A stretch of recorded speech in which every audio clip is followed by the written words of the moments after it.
everybody. Good afternoon, beautiful people. We are back with another episode. It is a new week, so Yay! Welcome. We made it. made another week in Ghetto Earth series because it's getting real ratchet out here. Well, it's been real. It's been real ratchet, but it's getting even more ratchet. It's evil ratchet. Yeah. It's a difference. You got ratchet, that's bougie ratchet. And then you got Classic, boozy. No. right. But And you got no, it's been real. demon ratchet, demon time. Yeah. So I got me a little afro going. Afro, short afro. What you think? Yeah. Ah! Embodying the That's okay. embodying the ancestors. No, but it's cute. Never mind. It's a new look on you. You got the curls. The curls are popping. So this is this black-owned curl mask thing, and you can wash and go. So you know I'm all about minimalist when it comes to my hair, right? Yeah. Like, unfortunately. So it was like this little mask, and it's at the Dollar General, and she has it on the shelves, and I was like, that is so cool. Small black-owned business. Well, I'm not gonna say small, big business, big black-owned BBB, like Better Business Bureau. Big black-owned business. It's on the shelves, and I put it on this morning. I got a little something going. Now they say it's better with a diffuser, like one of those diffuser things. You get the definition, but Yeah. it'll do for today. You know, I'm comfortable still. I got my warrior necklace on. You know, I keep it on when I come out in the world, when I come outside. My warrior necklace, earrings, Armani. You can get this at theamethystwarrior.org. Okay, plug it in. Sorry. Plug This is not that. in. But today, well, just to recap last week, we was talking about just the phenomenal women that we're connected to. I mean, we could go on and on. yeah, kinda. However, Yeah, we were just kind of touching on women that we're connected to because we believe that you have to visit the past to understand the present to flourish in the future. right, You got to. for sure. And if you don't visit those places, it's kind of hard to really know who you are and thrive in that. Understand some of the patterns, even the negative patterns in your life, trying to understand that because generationally it could be passed on. So that's really, you know, we want to focus on the positives of our ancestors and even people that's still here. You know, I wanted to, you know, I told you I wanted to touch on Aunt Reen because Aunt Reen was also a big influence in my life as far as entrepreneurship. You know, she had her own, Aunt Reen had her own daycare, like what, back in the 80s maybe?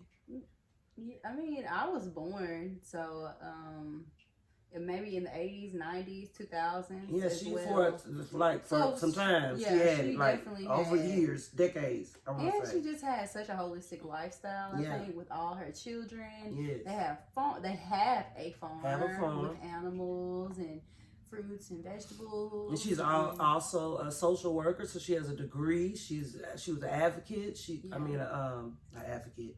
She was a very much black. Yes. focused. So that's why I really found You know. because I was living with Dad at the time. That's who my inspiration was. Like as a mom, I stayed with him a lot. You know, I got to see a lot of, you know, that's family, business, and just her being a woman, the essence of who she is, even down to like her body shape. Like she was boom, pow, boom. You know what I'm saying? Yeah. Like, Then to have all these have a whole bunch of children, run businesses, run a household, run a farm. You know what I'm saying? It took a lot of strength and power, and you know, to be very beautiful on top of that. Like natural hair. You know, just catering. She did catering, cooking. You know, like so. She really understood vision, dreams, and turning those into goals and entrepreneurship. You know, and with that, every woman, you know, still has, we have limits that may keep us, or maybe, not gonna say limits that keep us, but because she is who she is and, you know, wants to be her life is exemplified in that she even wrote a book. She wrote a children's book. Exactly. About her grandbaby. Exactly. So, like, she is everything. So I did want to touch on her, Aunt Reen. She's my dad's sister. So, you know, on both sides of the family, there is a lot of lineage. And a lot of times as I look back and reflect on the last episode, I'm like, dang, I wanted to, you know, really speak on a couple of other people. My great-grandmother, Minnie Croom, who was my granddad's mom, who held a household down with her husband, John R. Croom, which was the great farmer in this area. You know, he had John Deere tractors. He had all of the equipment. He was wealthy, well-known farmer in the historic farmer in this area.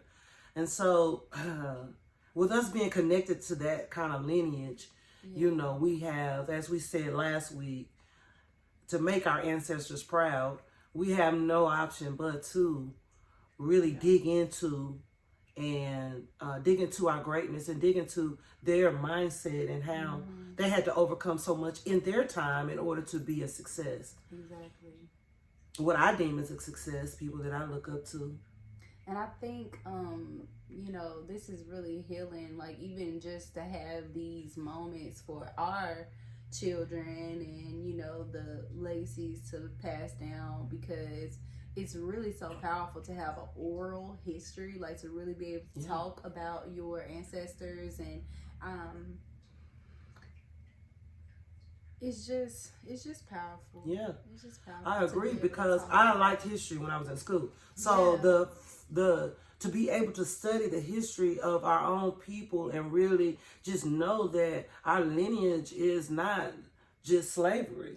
Right. You know, you taught me that. You was like, we didn't just come from slavery. Even though we are a product of slavery and we still have a lot of those slave mindsets, but our lineage is far, far more. Exactly.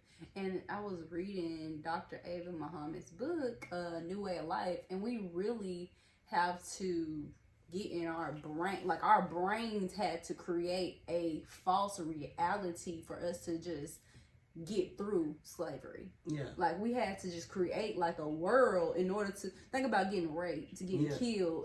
Get kidnapped. All these things are just tragic defense mechanisms. Yeah, really. And how could, you know what I'm saying? Like nobody's been through what we've been through. Yeah. And one of the powerful statements that the Honorable Mr. Louis Farrakhan said, you know, as low as we've been as a people, is as high as God wants to take us. Like God, as low as we've been, you know, mentally, we had to really create something to just get through and withstand our day-to-day life. And that's what made us who we are. And that's kind of what I want to get into on how, you know, even though we had so many great ancestors, it was not a falling short, but like we are literally having to start over simply because of the emotional connection that wasn't made between the generations. Right.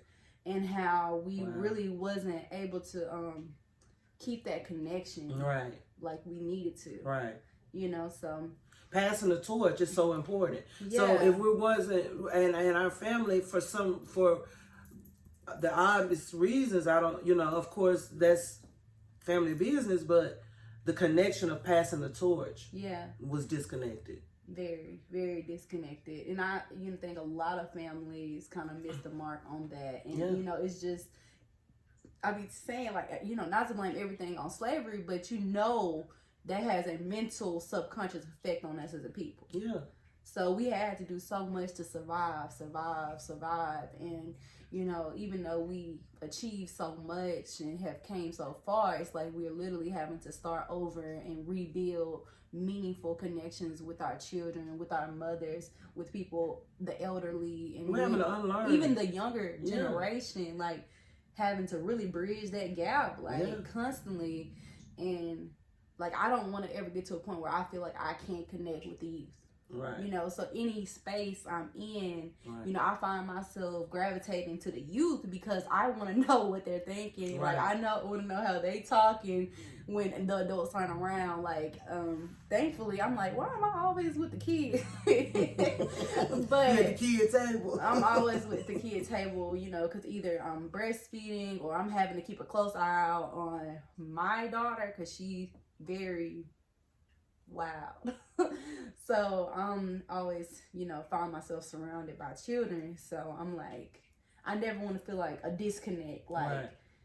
I hear a lot of people these days are like, not just these days. The young people, they don't listen, know. they don't do, they just all on drugs. They just, yeah, I know. I fell into that category too. Yeah. Of judging the younger generation because I'm like, come on, y'all, like, you know, where is, and I've always been a part of the initiative of Bridging the Gap. That was my main saying. Bridge the gap. Bridge the gap. And we gotta stay in flow of that because it's so easy to get caught up in our egos and our ways of how we think somebody should do something, how we think they should be learning, how we think, in which we are here to guide, but we also here to learn. Right. You know? Right. So as being forever learners, forever a student, I have to realize, like you said, egos don't flow. Okay? No. Egos don't want control. Because we're like you said, we're so in this defensive mindset of, you know, just like, oh, don't go out of the country because they killing, you know, all of that. What I was survival mode. Like we into that survival mode, and we can't really live out our dreams. Exactly, because we were not birthed on this planet. I either booked A New Way of Life. We were not birthed on this planet to just get a job. Yeah. You know, we were not birthed on this planet to just be here. Like, God have a purpose for us. And not only that, like, God really just allows us to pick and choose what we want to do. Like, the more we get in tune with Him and her, I mean, however you want to choose to view it, the more our mind is open, the more our perception is open. So yeah, I think that's a good point because the alignment with God is going to give us the discernment that we need in order to be effective in the world. Because if not, we'll go to and fro here and there, and we'll get blowing caught up with the wind and get caught up with the distractions of the enemy. Yeah, the material world. Like, we'll just be, you know, I found myself getting caught up in like wanting things. And there's nothing wrong with wanting things, but I just got so caught up in like, okay, when I get my new camera, I'm gonna be this, or when I get my new computer, like I'm gonna be so much better. Like, and I realized that, you know, none of that stuff matters. Like, it does not make me better at what I do. It does not make me more effective at all. Like, 0%. Right. And it's like, it's good to want things and desire nice things, but when you really appreciate what you got and really take advantage of everything you have in front of you, it feels so much better. That's good. Because it's like you're really able to create. Like, you're really able to just come from a space of like, I'm making something out of nothing. Like, I'm having to just use my creative muscles that God gave me versus trying to go buy it. You cannot buy God's gift in a store. You definitely can't buy God's creativity. You can buy a good camera, you can buy, you know, good lighting, but you cannot buy, well, hey, let's you know, the creativity of God. And as we was just talking earlier about these, you know, the blooms of the flowers and how God precisely did that, created everything. It's just so, you know, I was talking about that warehouse earlier, and we're going to get back on task, but I was talking about that warehouse earlier about they found all of those animals, stuffed animals, you know, elephant feet footstools. like real elephant. I cannot even imagine putting my feet up on an elephant trunk. I mean, an elephant thing. Exactly. That's just weird. You know, elephant, ivory, tusk, just greed. And then we wonder why we're in the state. It's not because gas prices went up. Let's get that clear. It's not because of the politicians that's in office. It's because we have not taken care of the creativity that God has given us. Earthly, worldly, and spiritually. Yeah. We have not taken care of the creativity God has given us. That's why our bodies are breaking down. That's why we're so dependent on medications. That's why we're so dependent on everything else but God. Yeah. And the true creator of everything. Literally. Like there's miles of trash floating down the Tennessee River right now. I saw it on, I guess the Insider posted it. Miles of trash, of gunk and trash floating down the river like a current. I mean, isn't that disheartening? Very. Because then when our water source is gone, then we're going to try to what? Move to where we going to go? I guess we'll be moving to another planet. If God let us, we're not gonna get into that because that's a rabbit hole for some.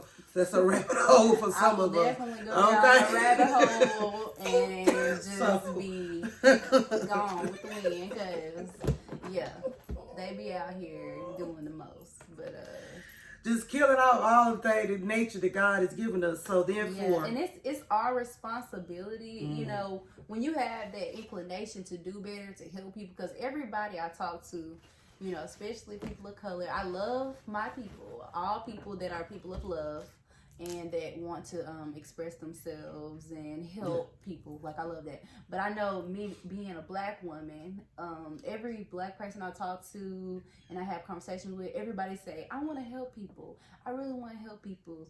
And like that, having that heart to want to help people, like you're a chosen one. So when we realize that it's up to us to truly change our predicament, because God gonna help us. God is gonna give us every resource, every tool, but we have to put our will in effect, in total effect. We have to know that God is gonna give us everything we need to succeed. Like, it's up to us. And we have to focus every day, every night, every second, every minute on freeing ourselves and freeing our people so we can live on this earth the way we're supposed to live on this earth, so we can be in control of the systems, the cleaning, the government, everything. Because God gave us this earth. God gave us this planet to be in dominion over it.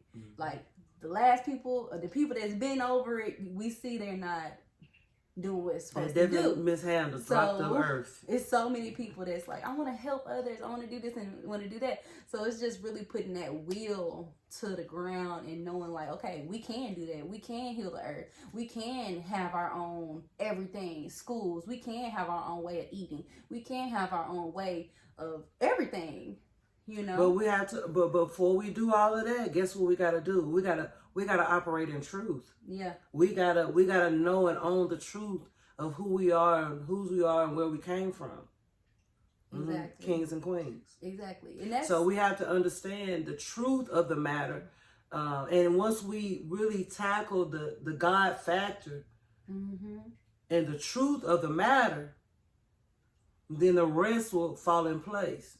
For sure. But when we start operating in the facade, I seen somebody post something about the flex of, you know, just diamonds and the flex of the materialistic things. But really, if we don't own, ownership is the flex. Like, ownership is the real flex. Yeah. If you don't own anything, then you're just a great consumer that's funding the BS. Basically. You know. So basically, so back on what we were saying in the family history. So that's why we're kind of going to this direction, so that we can kind of just put the information, put the documentation, for our children's children to know that, hey, we want to operate in what God has for us, not what the culture or the world has for us. You know, it's kingdom business for me, and so I want to be able to assertively do the work. Yeah. You know? And as we do the work, we need a community of people to, kind of help, because a lot of times you can't do it all by yourself. We can't save the world by ourselves. So we're looking for that tribe, that community of people that understands. We are attracting it. Yes. The more we heal, like the community is there. Like the people that want to help and want to heal the earth, they're there. They're doing the work. You know what I'm saying? Everybody's doing the work in their way. And, the more we heal ourselves, the more we'll be in connection with people who have healed. Right. And do own land and do know how to plant and do know how to farm, and they can put us in the right connections. Right. Because, in Islam, they teach us, friendships of all walks of life, good homes, money. That's what we want. Ultimately, that's our basic things that we really want out of this life. You gotta have it. And once we realize that can be given to us instantly, everything that we desire can be given to us instantly, only if we truly believe and live and operate in truth. Yeah. So that's what a God be trying to prune us and trying to okay, come on now. Let's shed this, because that ain't gonna work. Get rid of all this gunk in your heart, all this, envy, jealousy, or stagnant energy. Yeah. Let's get that out so you can attract unresolved trauma. Yeah. And that's what this series about, is consistent healing. So even though we are kind of waving, just flow with us, catch what needs to be caught, let go what needs to be let go of, and be blessed. Blessed is lessons learned. We get so tired of going through the cycles of bumping our head and not learning a lesson and not really truly doing what we're here to do, because that's ultimately what's going to bring us that satisfaction. I know for me, when I'm doing things that I love and that I'm passionate about, my heart is full. You can't put a dollar amount on doing things that is in alignment with your purpose. Yes. Creating a life you don't need a vacation from is one of the themes that I say, because every day is going to be the life of your dreams, the heaven on earth as it would be in heaven. And so and that doesn't mean that you're not going to face obstacles, but again, with that community, when you create the community, then when the obstacles come, you have the warrior mindset, to where we come together and we're able to help each other in a positive way. Yeah. And cover each other when we need to. And understand each other even when there's misunderstandings. Understanding the greater good, the bigger picture. So that's all praises due. And I want to give a shout out also to Miss Tiffany, if she watches this. What would be the proper name? Doula Tiffany? I think Miss Tiffany. Miss Tiffany, which I would say Miss Tiffany, we're the same age, but I just say Miss Tiffany out of respect. She's a mentor, and she sent me this book, Come Away, My Beloved. So I'm getting ready to start reading this book. But I read some last night, and it was just the call of love. Wisdom. That's a big thing you've been on, for a long time, love, and I know. The music of love and living from love. That's a big thing growing up that I do. Appreciate. You always were very big on love. Yeah. Very big on love. And I think learning that truth, that we are so loved by God. Yeah. We are so loved by God, and you really have to put that in your mind, because once we know that, then nothing outside can make us feel unloved or unlovable. That's right.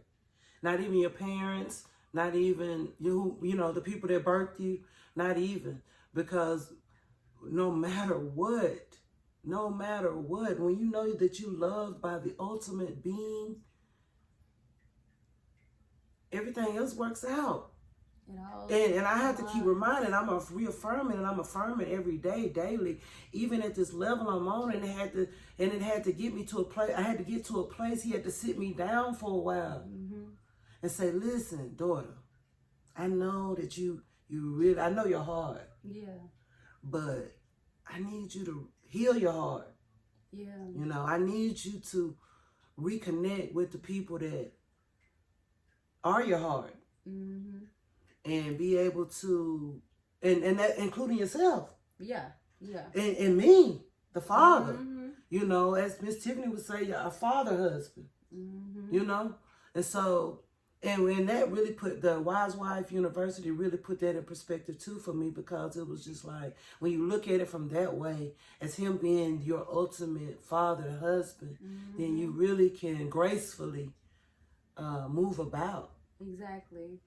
Because when you know, like, okay, that's my husband, and that's my brother, like, that's my father. He's my everything. You want to spend that time with him. You want to make that connection, just like you would your man. Like, you want to go every day. You want to talk to him. You want to see him. You want to spend that intimate time with your man or partner. You know, that's how we should feel about God. We should get excited about spending that time and putting in that intimacy, you know, having those date days and all the things. And I would say, you know, I'm kind of guilty, you know, of kind of not getting as excited about it. Yeah. But now that I'm thinking about it, like you just said, like, I want to have that intimate relationship with my father husband. Like, I want to go on dates. I want to have that time where it's just me and him talking, me and him communing, and you know, having that time. Because, you know, you wouldn't like it. I know I would not like it if my man didn't spend time with me. Right. If he didn't talk to me for real. If we didn't have no communication. Right. So as our father, and even as our father, how he must feel when we, you know, don't give him the time. Because as believers, when you know better, you do better. Mm-hmm. So as believers, if we're not spending that time, there, you know, then we start feeling some of those consequences, and we start feeling insecure, feeling not loved. Because when you don't spend time with people you love, they don't feel, you know what I'm saying? They don't feel your love. That's right. But God always loves us. God is so merciful, and you know, that's something I read in the Holy Quran often. Is, you know, Allah is off merciful. Like, he's very merciful. Like, you come to him, we pray when we're going through hard times. You know what I'm saying? We get real sincere. How Nala said last night. She's like, I'm just gonna pray. It was the storm was coming. Yeah, it was storming. The lights had cut off, and she was just scared. And it was thundering and lightning. It almost felt like the lightning is just like so close to her house. But she was just like, I'm just gonna pray. So, from the mouths of babes, you see what we do. We pray when it get hard. We pray when going get tough, and when everything ain't good. We kind of forget. We don't pick up the phone. We don't send no text messages. We don't do none of that. You know, we get real lazy. So, but when it's time, you know, when things get to, you know, get rough, we get real sincere. So it's like, and Allah is so merciful, because he's just like, okay, like, I'm here now. I'm here. Yeah. I'm here. I'm always be here. So you make your choice. You walking with me? Yeah. You stepping over there. Yeah. What you want to do? The journey is yours. Yeah. The choice is yours. So, yeah, that was good. That was good. I mean, I think we should just name this. It's just like, you know, on love, like love. So what I was saying, wisdom and knowledge will be the stability of your times and the strength of salvation. Wisdom and knowledge will be the stability of your times and the strength of your salvation. And how do you attain wisdom? You only attain wisdom through the prayers of God. Okay. And then knowledge, you acquire knowledge by reading, challenging your brain, challenging your mind, your creativity. You only can gain wisdom by the application of knowledge. Yeah. So once you apply what you know, then you get wiser as you grow. Yeah. Boom. Go. Bars. All right, y'all. Well, hey, that was gonna be short and sweet. We don't want to keep you long. We're not here for a long time, just a good time. And so we'll continue this conversation. I think that was very good. Some good nuggets were dropped there. Not just nuggets, really just conversation. Yeah. You know, we talk on the phone all the time, so this is really just part of our conversations. For real. So I appreciate y'all tuning in and listening. Yeah. I hope to see you all next week. Subscribe to the Queen's Redemption YouTube channel. And we love y'all. All right. Peace. Love and serenity.